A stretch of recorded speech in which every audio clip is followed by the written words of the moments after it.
जय हिंद दोस्तों, आप सभी का हमारे यूट्यूब चैनल विद्यालय एजुकेशन में स्वागत है। मैं सचिन आज आप सभी के लिए बिहार स्पेशल की क्लास लेकर आया हूं और ये क्लास जो है आपके बीपीएससी टीचर एग्जाम 3.0 के लिए बहुत ही इम्पोर्टेंट है। आज हम पढ़ेंगे मुख्यमंत्री और फिर मुख्यमंत्री पढ़ेंगे। सबसे इम्पोर्टेंट टॉपिक है आज का, जो बिहार के एग्जाम में पूछता है, कोई ना कोई क्वेश्चन एक पूछ ही लेता है मुख्यमंत्रियों से। तो चलिए शुरू करते हैं मुख्यमंत्री के से आज हम स्टार्ट करेंगे। और दोस्तों, आपका एग्जाम मार्च में होने वाला है, आप सभी को पता चल गया होगा, इसलिए जो है आप कंटिन्यू अपनी तैयारी में लगे रहिए, ठीक है। और सुनने में आ रहा है कि जो TRE 4 है, TRE 4 को भी यहाँ पे अगस्त में करवाए जाने की संभावना है, तो आप लोग अच्छे से लगे रहिए। शुरू करते हैं। मुख्यमंत्री राज्य की कार्यपालिका का वास्तविक प्रधान मुख्यमंत्री होता है। राज्य की जो कार्यपालिका होती है उसका वास्तविक प्रधान मुख्यमंत्री होता है। मुख्यमंत्री की अध्यक्षता में मंत्री परिषद का गठन होता है। जो मुख्यमंत्री होता है इसी की अध्यक्षता में किसका मंत्री परिषद का गठन होता है। ये जो आर्टिकल 163 के तहत राज्यपाल को सहयोग प्रदान करते हैं। जो राज्यपाल होता है उसके शासन संचालित में एक अनुच्छेद 163 के तहत सहयोग प्रदान करते हैं। और जो ये है मंत्री परिषद द्वारा जो दिया गया सहयोग है, दिए जो भी कार्य होते हैं उसको करने के लिए राज्यपाल जो बाध्य होता है। यहाँ पे ये बात आप याद रखेंगे। अगला क्वेश्चन है, अगला दिया हुआ है, मुख्यमंत्री मंत्रिपरिषद एवं मंत्रिमंडल की बैठक की अध्यक्षता करता है। मुख्यमंत्री होता है मंत्रिपरिषद और मंत्रिमंडल इनकी बैठक की अध्यक्षता करता है तथा राज्य के विकास के लिए उत्तरदायित्व का निर्वहन करता है। मुख्यमंत्री राज्य जो है, मुख्यमंत्री राज्य में देश के प्रधानमंत्री के समान होता है। जैसे सेंट्रल में अर्थात केंद्र में जैसे प्रधानमंत्री होता है, वैसे राज्य में मुख्यमंत्री होता है। सामान्यतः मुख्यमंत्री का कार्यकाल 5 वर्षों का होता है, लेकिन बहुमत होने एवं अन्य विषम परिस्थितियों में पहले भी त्याग करना पड़ता है। अगर किसी मुख्यमंत्री का बहुमत खो जाए, अगर वो अपना बहुमत खो देता है तो उसकी फिर सरकार बदल जाती है, गिर जाती है, जिससे हम कहते हैं सरकार गिर गई, वही होता है। जैसे बहुमत, किसी मुख्यमंत्री का बहुमत है, जब तक बहुमत है तब तक वो क्या सरकार में रहेगा, याद रखिएगा। तो हम बिहार के कुछ मुख्यमंत्रियों की सूची देखेंगे जो बहुत बहुत इंपॉर्टेंट है, उनको हम सबसे पहले देखेंगे। बिहार के मुख्यमंत्रियों की सूची है। प्रथम मुख्यमंत्री है मोहम्मद यूनुस। मोहम्मद यूनुस पहले मुख्यमंत्री हैं बिहार के। ये जो है स्वतंत्रता काल से पहले के हैं, ये बात आप याद रखेंगे। स्वतंत्रता काल से पहले, स्वतंत्रता से पहले जो है वो मोहम्मद यूनुस बने थे 1 अप्रैल 1937। 1 अप्रैल 1937 से 19 जुलाई 1937 तक मुख्यमंत्री के पद पर रहे, और ये काफी इम्पोर्टेंट है। तो अगर आपसे पूछता है कि सबसे पहले स्वतंत्रता प्राप्ति से पहले जो बने थे मुख्यमंत्री, उनका नाम था मोहम्मद यूनुस। फिर श्री कृष्ण सिंह, श्री कृष्ण सिंह ये भी आपके 20 जुलाई, इनके बाद फिर बने 20 जुलाई 1937 से 31 अक्टूबर 1939 तक। फिर श्री कृष्ण सिंह स्वतंत्र भारत में फिर से बनते हैं, ठीक है।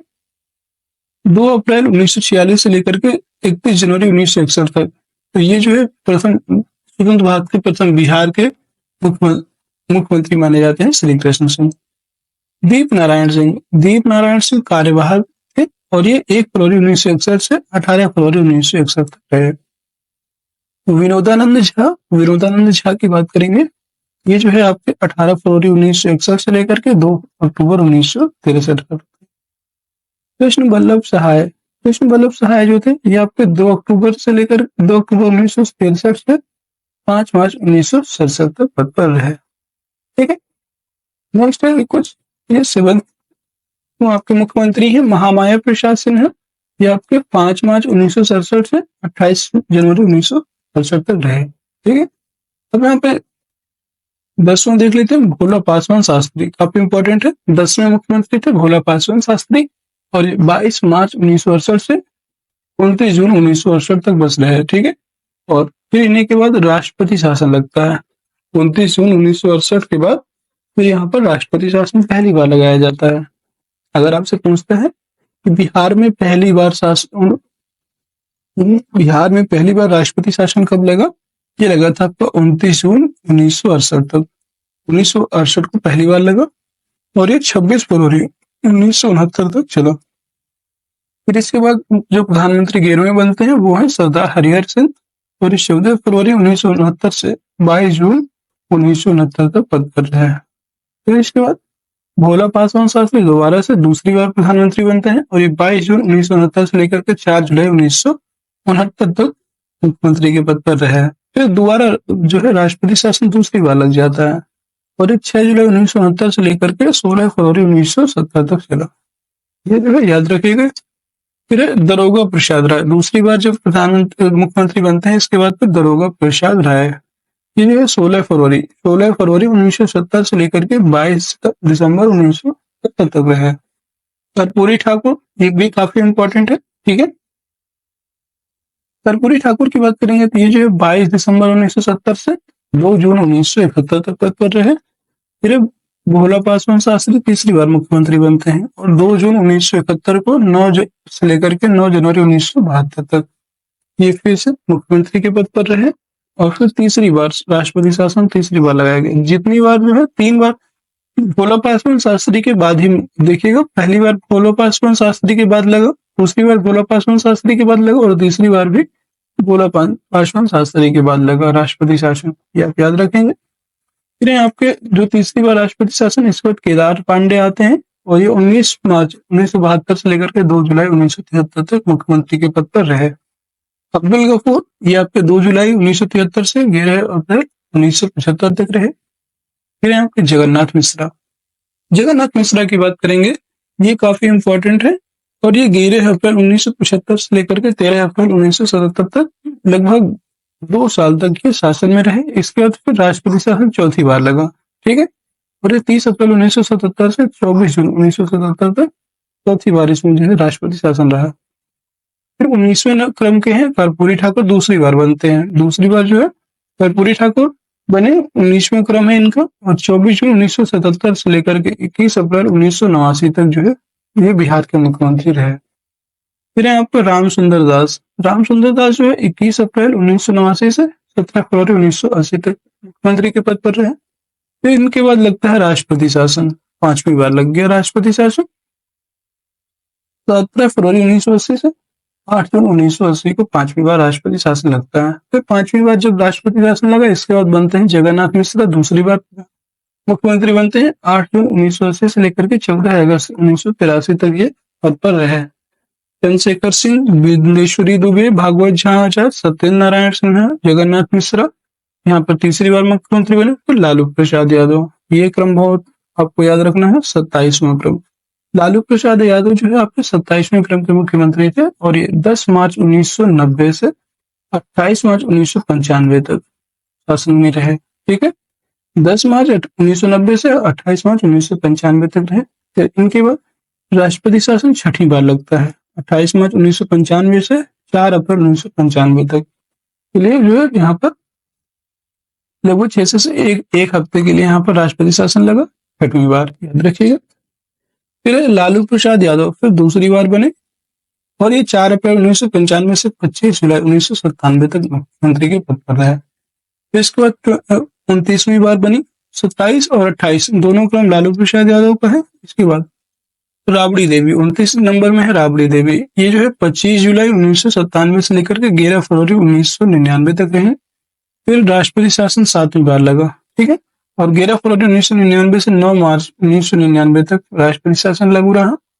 इसके बाद फिर जो 30वीं मुख्यमंत्री हैं आपके, वो भी राबड़ी देवी हैं, ठीक है। राबड़ी देवी आपकी दूसरी बार मुख्यमंत्री बनते हैं, और ये 9 मार्च 1999 से लेकर के 2 मार्च 2000 तक ये मुख्यमंत्री के पद पर रहेंगे।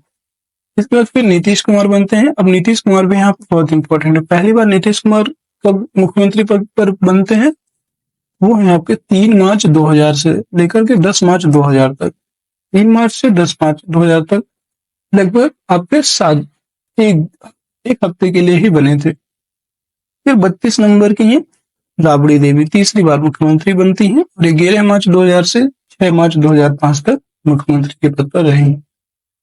फिर आपके जो है यहाँ पर राष्ट्रपति शासन 8वीं बार लगा, और इसके बाद 7 मार्च 2005 से 24 नवंबर 2005 तक जो है 8वीं बार राष्ट्रपति शासन लगा। इससे कि जो है, और बिहार में कुल जो है 8 बार राष्ट्रपति शासन अभी तक लग चुका है, 8 बार राष्ट्रपति शासन लग चुका है, ये आप याद रखेंगे। फिर 33 नंबर के नीतीश कुमार दूसरी बार बनते हैं, ठीक है, और ये 24 नवंबर 2005 से 26 नवंबर 2010 तक बने। फिर नीतीश कुमार तीसरी बार बने और ये 26 नवंबर 2010 से 20 मई 2014 तक बने। फिर जीतन राम मांझी 20 मई 2014 से 22 फरवरी 2015 तक बने।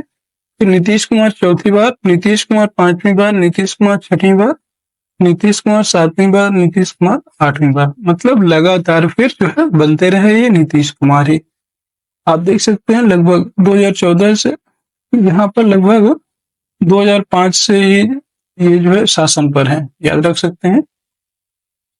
तो नीतीश कुमार 8वीं बार मुख्य और अब तो 9वीं बार भी बन चुके हैं, याद रखिएगा। इस बार कौन सा है, 9वीं बार बन चुके हैं और क्रम तो वही रहेगा, तो 9वीं बार बन चुके हैं, याद रखेंगे। अभी भी पद पर है, ये आप याद रखें। अब हम पढ़ेंगे ब्रिटिश शासन में बिहार के प्रथम मुख्यमंत्री। बिहार ब्रिटिश शासन, हम बोले ना अभी स्वतंत्रता से पहले, मतलब ब्रिटिश शासन में बिहार के प्रथम मुख्यमंत्री की बात करेंगे तो मोहम्मद यूनुस बने और ये 1937 में बने थे, ठीक है। और आपसे अगर फंसाने के लिए पूछ ले कि ब्रिटिश शासन में बिहार के प्रथम प्रधानमंत्री कौन है, तो वो भी यही है, क्योंकि पहले जो है मुख्यमंत्री को प्रधानमंत्री बोला जाता था, याद रखेंगे ये बात। फिर स्वतंत्र बिहार के प्रथम मुख्यमंत्री कौन है, तो स्वतंत्र बिहार के प्रथम मुख्यमंत्री श्री कृष्ण सिंह है। बिहार के प्रथम हरिजन मुख्यमंत्री कौन है, हरिजन मुख्यमंत्री आपके हैं भोला पासवान शास्त्री। बिहार के प्रथम निर्दलीय मुख्यमंत्री कौन है, वो है महामाया प्रसाद सिन्हा।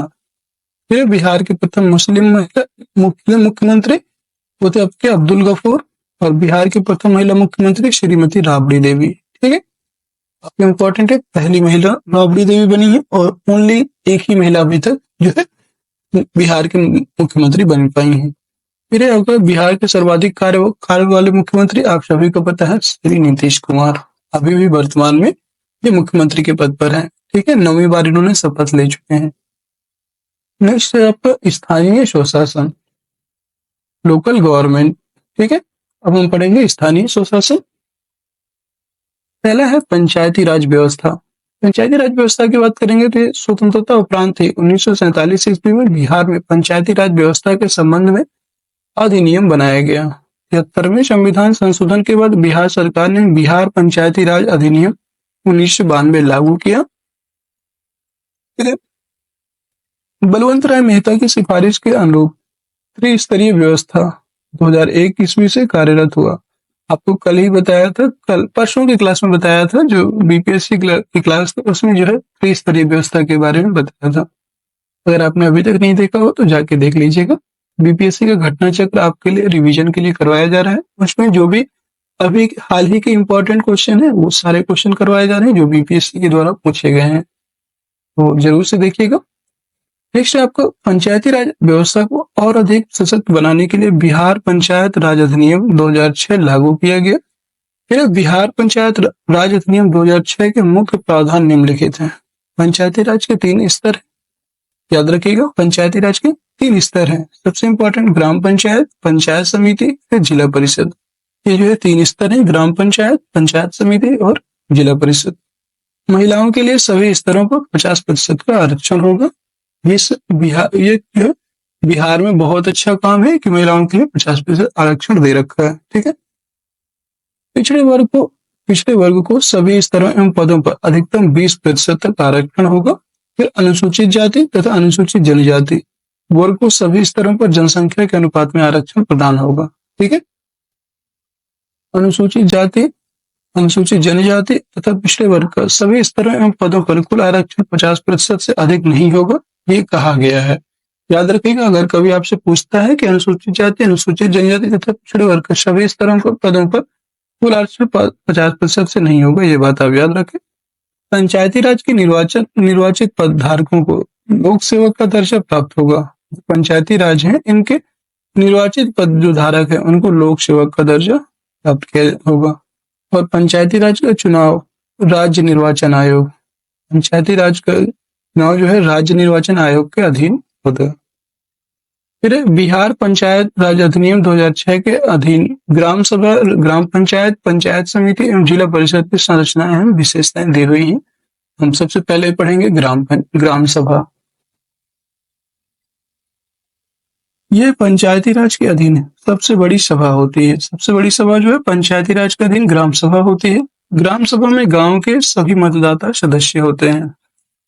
ग्राम सभा की बैठक के लिए 2 बैठकों के बीच का अंतराल 3 माह से अधिक का नहीं होगा। मतलब 1 वर्ष में 4 बैठक होंगी। ठीक है, 3 वर्ष ज्यादा नहीं होगा, इसका मतलब 4 बैठक कम से कम होनी ही है। ठीक है, तो ग्राम सभा की बैठक का आयोजन मुखिया द्वारा कराया जाता है और ग्राम सभा का कोरम अर्थात गणपूर्ति जो है कुल सदस्यों का 1/20 होता है।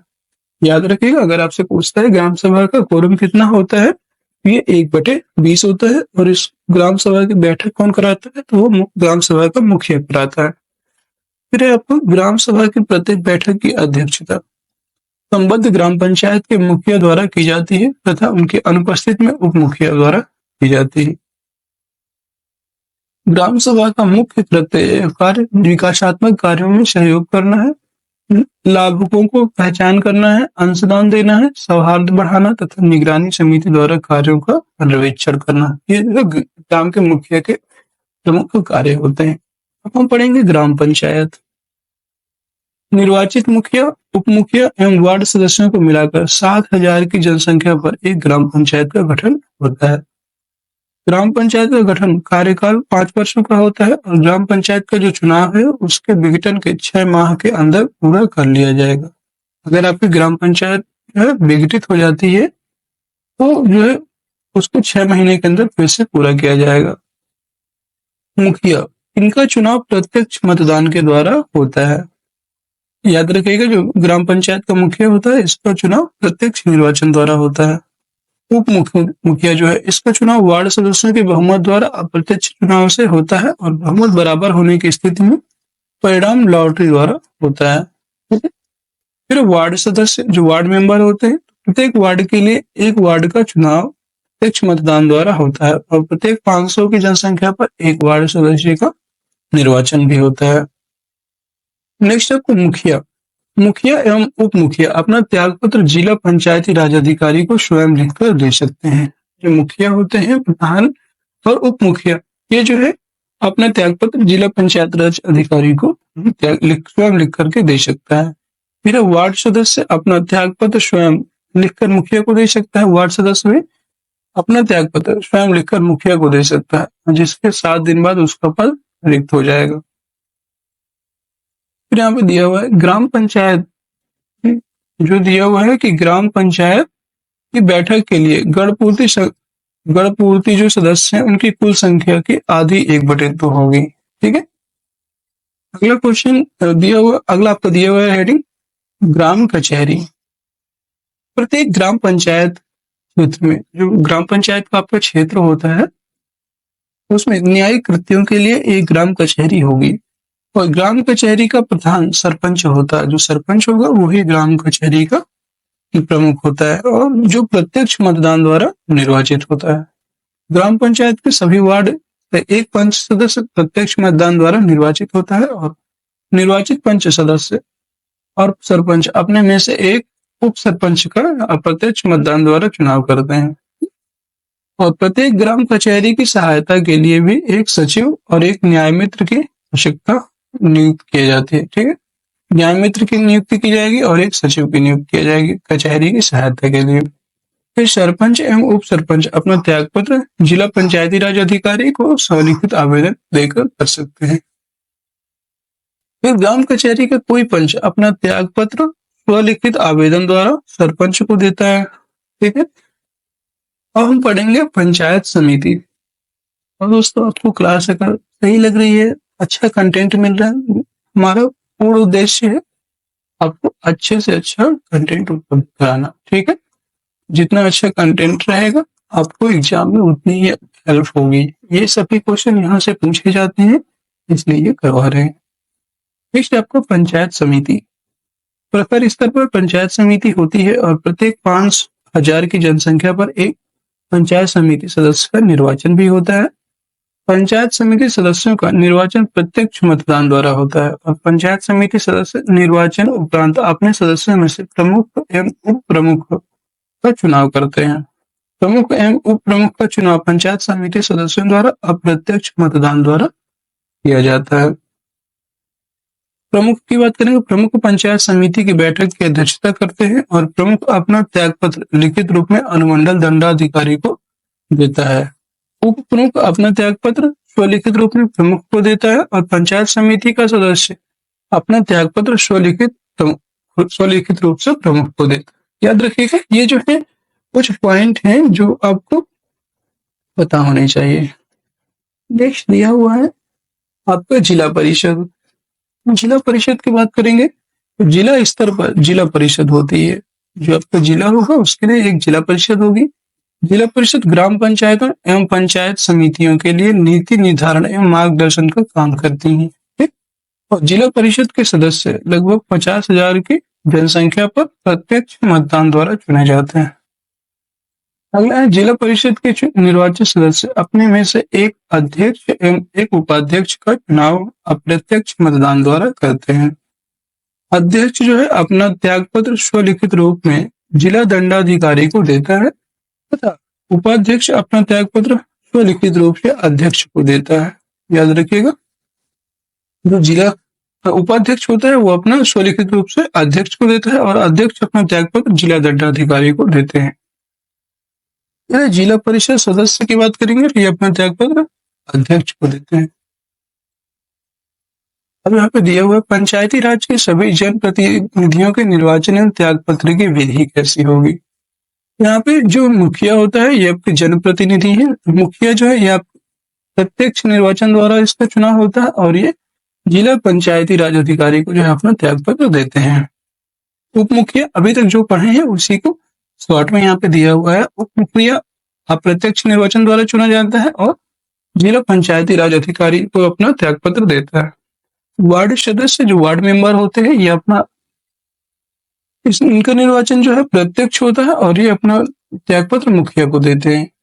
फिर प्रमुख की बात करेंगे, प्रमुख का जो निर्वाचन है वो अप्रत्यक्ष होता है और ये अनुमंडल दंडाधिकारी को अपना जो त्यागपत्र देते हैं। फिर आपका उप प्रमुख की बात करेंगे, इनका भी चुनाव अप्रत्यक्ष होता है और ये प्रमुख को अपना जो है त्यागपत्र देते हैं।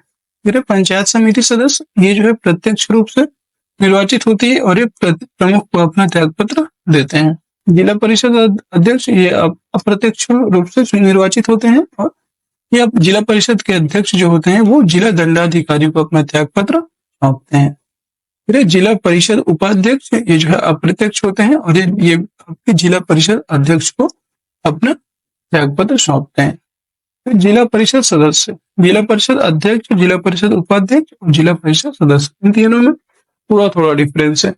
जो दोनों अध्यक्ष और उपाध्यक्ष है इनका चुनाव अप्रत्यक्ष होता है, लेकिन जो जिला परिषद सदस्य होते हैं उनका चुनाव प्रत्यक्ष होता है और ये जिला परिषद अध्यक्ष को अपना त्यागपत्र देते हैं।